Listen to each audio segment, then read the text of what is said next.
In almost every corner of the economy right now, there is an unspoken understanding that quietly hangs over everything. Nobody wants to say it out loud, but almost everyone feels it. This can't go on forever. In just the last 6 years, the United States has nearly doubled its national debt. Not over a century, not over a generation, in 6 years.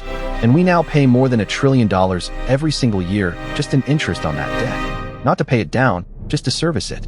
Meanwhile, regular people have quietly drained their savings to record lows and filled the gap with short-term debt just to keep the lights on. And how are we fixing a housing market that people can no longer afford? By making it easier to take on even more debt. Everywhere you look, the same pattern repeats. We are papering over yesterday's problems by borrowing from tomorrow, and we're doing it faster than ever. Now here's the strange part. Almost everyone, left and right, rich and poor, agrees these systems are overdue for some kind of correction. But nobody is actually volunteering to pay for it. A balanced budget sounds great until it means higher taxes and gutted programs. Affordable housing sounds wonderful until it's your house that has to become affordable. So we all quietly agree to keep the game going a little longer. Which leads to the only question that actually matters. If we all know this can't go on forever, then when does it actually end? When does the crisis everyone keeps whispering about finally arrive? And is delaying it, extending, and pretending year after year, quietly making the reckoning far worse when it finally comes? Welcome to Money Decoded. Let's find out when the music actually stops. Here's what makes this so confusing.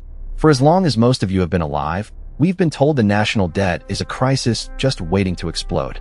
For more than a quarter of a century, we've stared at that ticking debt clock and lived through government shutdown after government shutdown, watching politicians play hot potato with a ballooning hand grenade. And every few years, they tell us we've finally reached the point of no return. We were warned it was a catastrophe when we crossed 10 trillion in debt. Then 20 trillion came and went. Now we're marching toward 40 trillion, roughly 130% of everything our entire economy produces in a year. Almost half of all the debt this country has ever taken on was borrowed in just the last 6 years. And yet, on the surface, life goes on.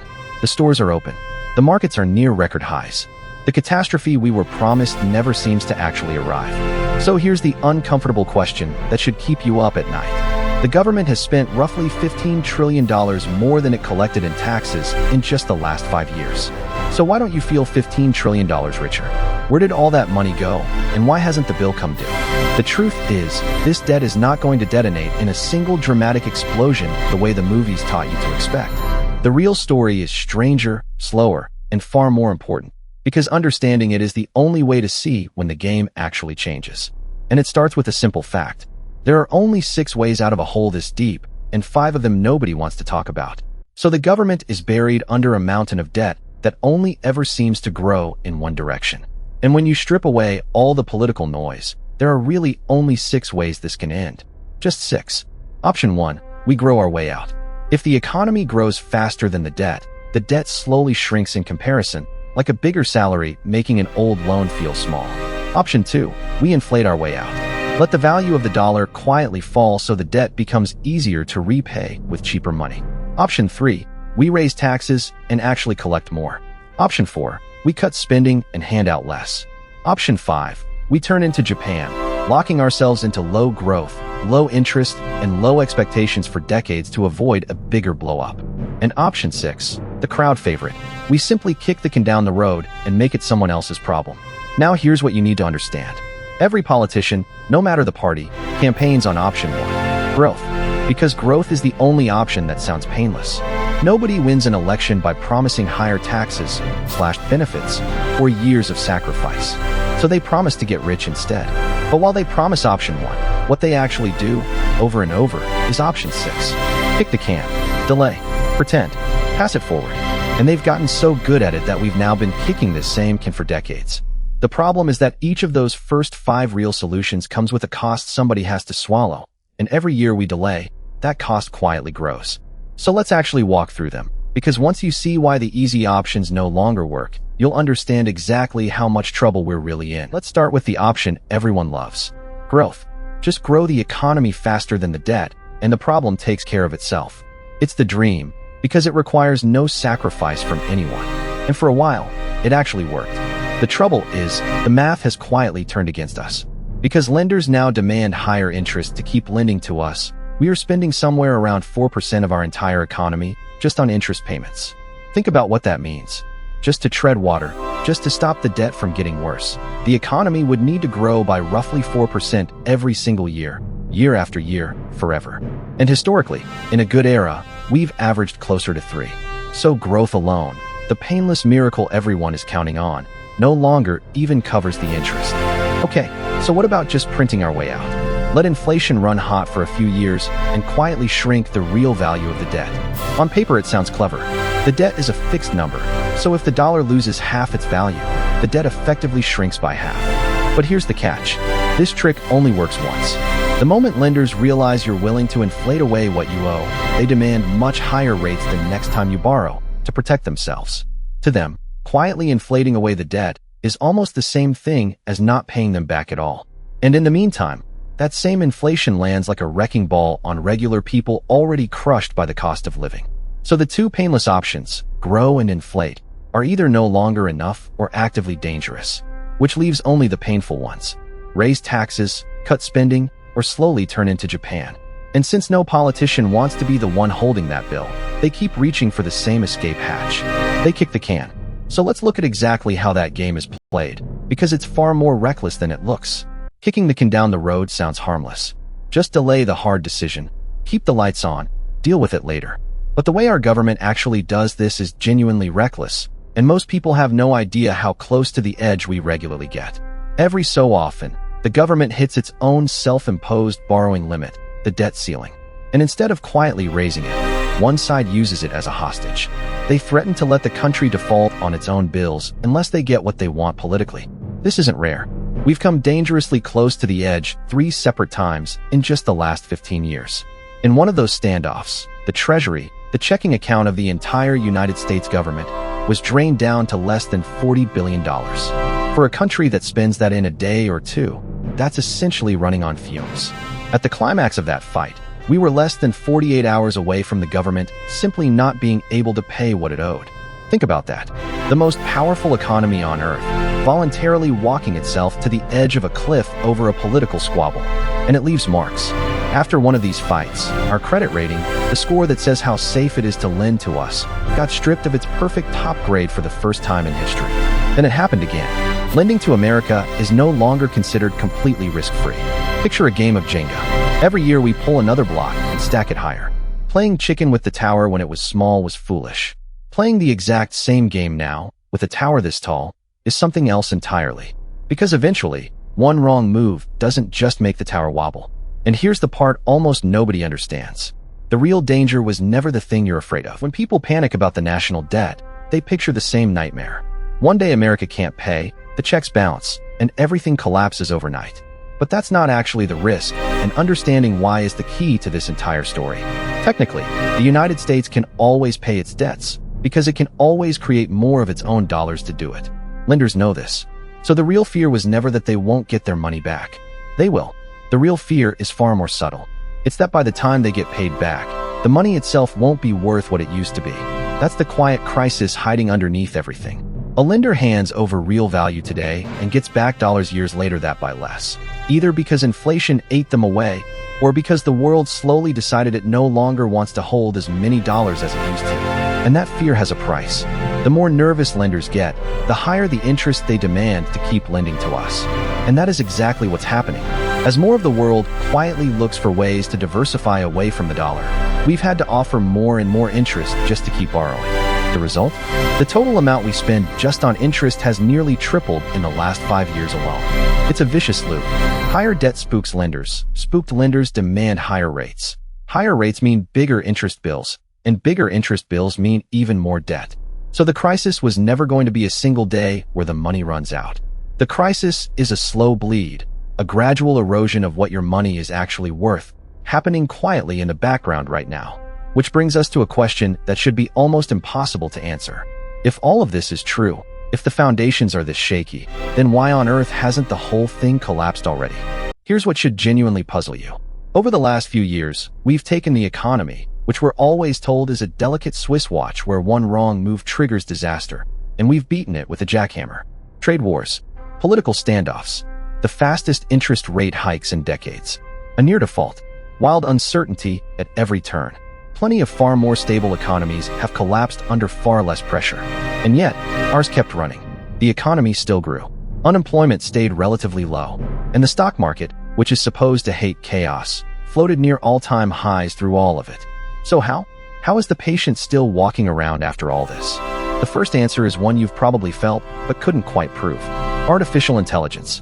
The mountains of cash that a handful of giant tech companies are pouring into AI, into data centers, chips, and infrastructure, has quietly done a landlord special on the whole economy.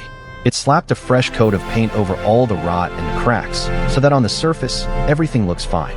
Here's how extreme it's gotten. The spending on building AI infrastructure is now contributing more to our economic growth than the spending of regular consumers. Let that sink in. In the biggest consumer economy on the planet, it's data centers, not people buying things, propping up the growth numbers. So when you hear that the economy grew at a healthy clip, part of what you're really hearing is a construction boom for computers, masking the fact that underneath it, the ground is far softer than the headline suggests. But AI is only half the illusion.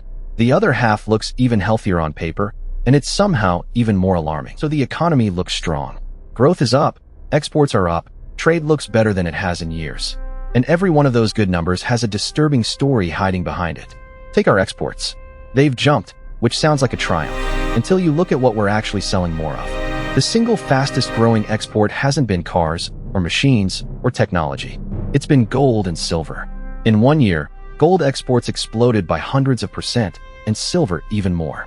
We are quite literally shipping our precious metals out to safe havens overseas, and a huge chunk of our so-called export boom is just that, selling off the family valuables. Then there's the fact that businesses have spent the last year burning through the inventory they'd stockpiled, selling from the warehouse instead of restocking, which flatters the numbers today while quietly emptying the shelves for tomorrow. And underneath all of it, the dollar itself has quietly fallen by more than 10% against other major currencies. That drop makes our stock market look like it's hitting records. When measured in other currencies, it's actually gone nowhere. It makes our exports look cheaper and our numbers look shinier, all while quietly making everything you import more expensive. Put it together, and here's the real picture. Yes, the cash flow looks great.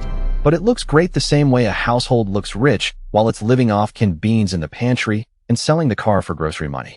You can post some very impressive numbers doing that. You just can't do it forever.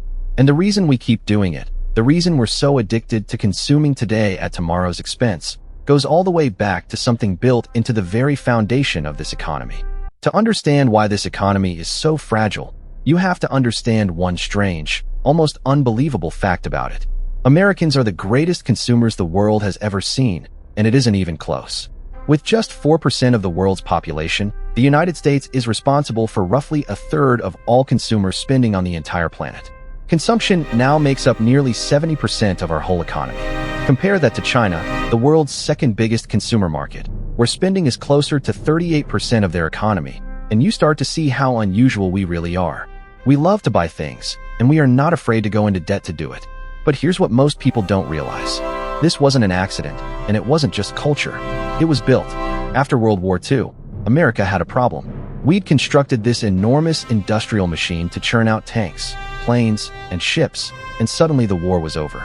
Nobody wanted to let those factories go quiet, not after living through the Great Depression. So the machine was pointed at a new target. You, making things for people to buy? The trouble was, the market got flooded with goods, and there's only so much a person naturally needs. So a new industry was born to fix that. Modern advertising, designed not to serve demand that already existed, but to manufacture desire that didn't. In the span of just 14 years after the war, the number of shopping centers in America exploded from a small handful into the thousands. An entire civilization was quietly rebuilt around the act of buying. And it gave us a head start on consumption the rest of the world has never caught up to. But a nation built on endless spending has a hidden fault line running straight through it. And we are standing right on top of it. Being the world's greatest consumers came with a bill, and it's finally coming due. Because we built an economy that depends on you spending, we needed you to keep spending even when you ran out of money. And so, quietly, the savings disappeared. The household savings rate in America is now about the lowest it has ever been. To fill the gap, people turn to debt, and high-interest consumer borrowing has blown past $1 trillion. And that doesn't even include car loans, student loans, medical debt, or the fastest-growing trick of all, buy now, pay later. Here's the cruel twist in how modern life is priced. Consumerism made luxuries cheap and made living expensive. Think about it. A flight across the world, a phone more powerful than the computers that ran the moon landing, a closet full of clothes. All of it is astonishingly cheap by historical standards. But the things you actually need to build a stable life, a home, healthcare, a way to get to work, those have exploded in price. You can fill your house with gadgets for less than a month's rent, but you may never afford the house itself. And there's an even darker layer to this. A population in debt makes for very obedient workers. Studies have found that people carrying heavy debt are less likely to leave a bad job, more likely to work unpaid overtime, and less likely to demand better pay. Debt doesn't just drain your wallet. It quietly clips your wings. So we've engineered a society where a growing number of people aren't even living paycheck to paycheck anymore. They're living wage advance to credit card bill, borrowing against money they haven't earned yet just to stand still. And when everyone is stretched this thin, the entire system starts running on a mindset that turns out to be incredibly dangerous. A mindset where everybody grabs what they can and runs. Here's a puzzle that explains almost everything wrong with this economy. Look at the companies powering the buy now, pay later boom. The ones letting you split a pair of shoes into 4 easy payments. Many of them lose money. Not a little money. Billions of dollars, year after year. They front the cash to the store, they eat the risk that you don't pay, and a huge share of their customers are already stretched thin. On paper, it's a terrible business. So how are these companies worth billions? How do the people running them get spectacularly rich? The answer is the dirty secret of the modern economy. You don't have to build a business that actually makes money. You just have to build one that looks like it might, get enough people excited, and cash out before the music stops. The founders take their salaries and sell their shares. The early investors sell to later investors. The bankers take their fees on every deal. The insiders get paid at every single step, whether or not the underlying company ever earns a dime. Everybody gets paid. Nobody makes money. Think about how insane that is. We've built machines that lose money providing people debt they can't afford, and we've made a small group of insiders fabulously wealthy in the process. The losses are real. They just land on someone else. On the customers drowning in installments. On the pension funds and regular investors who buy in near the top. On the whole system, which quietly absorbs the damage. And once you see this pattern, you can't unsee it. Because the exact same trick, the one where insiders extract fortunes from companies that create nothing new, is running at the very heart of the stock market itself. And it's playing with numbers so large they're hard to even picture. Let me show you the quiet machine holding the stock market up. It used to be simple. You bought a share of a company, and the company paid you a slice of its profits, called a dividend. That was the whole point of owning stock. Decades ago, those dividends were healthy, 4 or 5% a year. Today they've collapsed to around 1%. So if companies are paying out less than ever, why do stock prices keep climbing? Here's the trick almost nobody talks about. Instead of paying you a dividend, companies now use their cash to buy back their own shares. When a company buys its own stock off the market, there are fewer slices of the pie left, so each remaining slice is worth more. The price goes up without the company being worth 1 penny more. Nothing new was built. Nothing new was invented. The number just went up. This was actually illegal for most of the last century, considered a form of market manipulation, until a rule change in the 1980s quietly opened the floodgates. And the scale now is staggering. Corporations buying back their own stock have accounted for essentially all of the net buying in the market for years. Trillions of dollars of it. Meanwhile, regular households, pension funds, and foreign investors have, on net, been selling. Sit with that. The market isn't being held up by people betting on the future. It's being held up by companies inflating their own share prices. And why would executives do this instead of investing in the business? Because their own pay is tied to that share price. Push the stock up, cash out the bonus, sell the shares. It rewards them for pumping the number today, not for building anything that lasts. It's the same disease as the buy now, pay later machine, just wearing a nicer suit. Extract the value now, and leave someone else holding the empty shell. So we've built an entire economy addicted to consuming today at tomorrow's expense. And nowhere is that addiction about to get more personal or more expensive than in the one thing every person needs: a place to live. So how do you fix a housing market where an entire generation can no longer afford to buy a home? Here's the solution being floated at the highest levels. Stretch the loan out even longer. We already went from the old 15-year mortgage to the 30-year as the standard. Now there's serious talk of a 50-year mortgage. Half a century of payments for a single house. And on the surface, it sounds almost helpful. Longer loan, smaller monthly payment, right? Except the math is brutal once you look. Stretching a mortgage from 30 years to 50 barely lowers your monthly payment, often by just a couple $100s. But it can nearly double the total interest you pay over the life of the loan. You'd hand the bank a second house worth of interest to shave a little off each month. And here's the truly grim part. On a 50-year loan, your payments could quite literally outlive you. You could spend your entire adult life paying for a house you never actually finish owning, then pass the debt along like a family heirloom nobody wanted. But it gets worse, because of a rule this whole channel keeps coming back to. Whenever you make it easier to borrow for something, you don't make that thing cheaper. You make it more expensive. If everyone can suddenly stretch payments over 50 years, everyone can bid a little higher, and sellers simply raise their prices to soak up the extra borrowing power. So the 50-year mortgage wouldn't make homes affordable.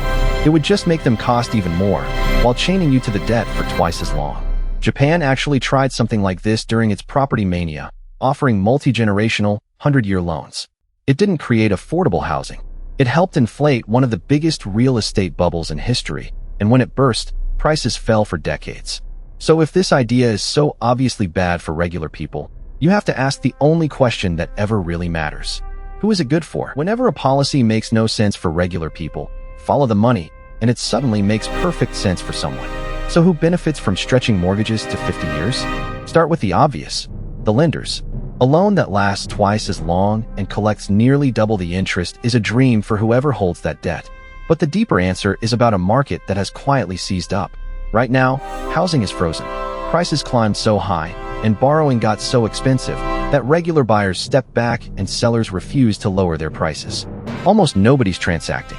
And a frozen market is a nightmare for everyone who bought and expecting to sell higher later. Think about who that is. Over the last decade, big institutional investors, private equity firms, and funds poured enormous amounts of money into buying up homes, treating houses not as places to live, but as assets to flip and rent. They need the music to keep playing. They need new buyers to step in so they can cash out at a profit. And if regular families can no longer afford the price, then somebody has to invent a way to squeeze them back into the market. Enter the 50-year mortgage. It doesn't fix the problem that homes cost too much. It just manufactures a new wave of buyers desperate enough to sign away half a century, so the people holding those homes have someone to sell to. This is the whole game in miniature. A home stopped being shelter and became a financial asset. And once that happened, the system will do anything, stretch any loan, bend any rule, to keep that asset's price from falling.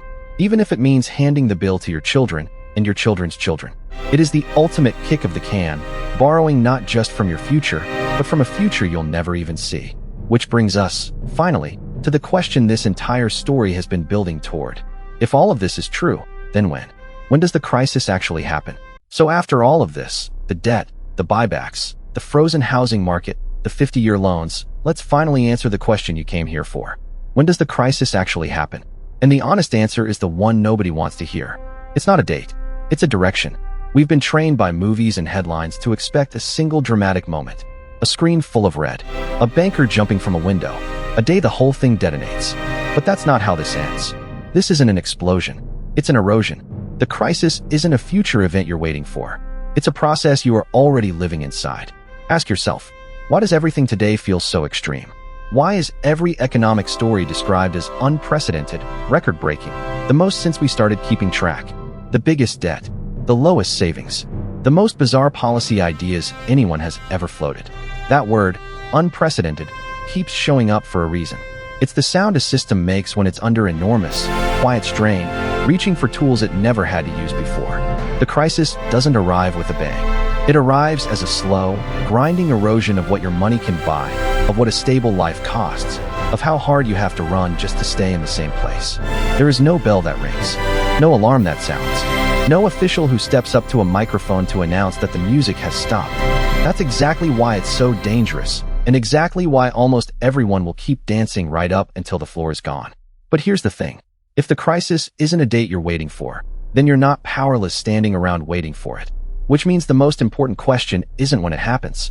It's what you do about it, starting right now. So if the crisis is a slow erosion already underway, here's the empowering part. You don't get to pick the tide, but you absolutely get to choose whether you're swimming with it or against it. And you don't need permission, and you don't need to wait for a crash to start. This whole system runs on one thing. People consuming today at tomorrow's expense, borrowing against a future they haven't earned yet, just to stand still. So the single most radical thing you can do is quietly step off that treadmill. It starts with your fixed costs, the big anchors dragging you down every month. Lower them where you can, because every dollar you don't owe is a dollar of freedom nobody can take back. Get off the debt treadmill, because a person who isn't drowning in payments can't be pressured, can't be trapped, and can't be forced to grab what they can and run. Build more than one way to earn, so your whole life doesn't hang on a single paycheck someone else controls. And where you can, own things of real, lasting value instead of renting a lifestyle you can't actually afford. None of this is about getting rich quick. It's about becoming the one thing this fragile system fears most. A person who is resilient, who is calm, and who is free. Because the people who built this machine are counting on you to stay distracted, stay in debt, and stay asleep until the erosion reaches your door. If this opened your eyes, subscribe to Money Decoded, so the next time the crowd is panicking, you're the one who already understood. And if you want to see how they designed the debt trap you're standing in, watch this next. The crisis was never a date on a calendar. It's a decision. So make yours.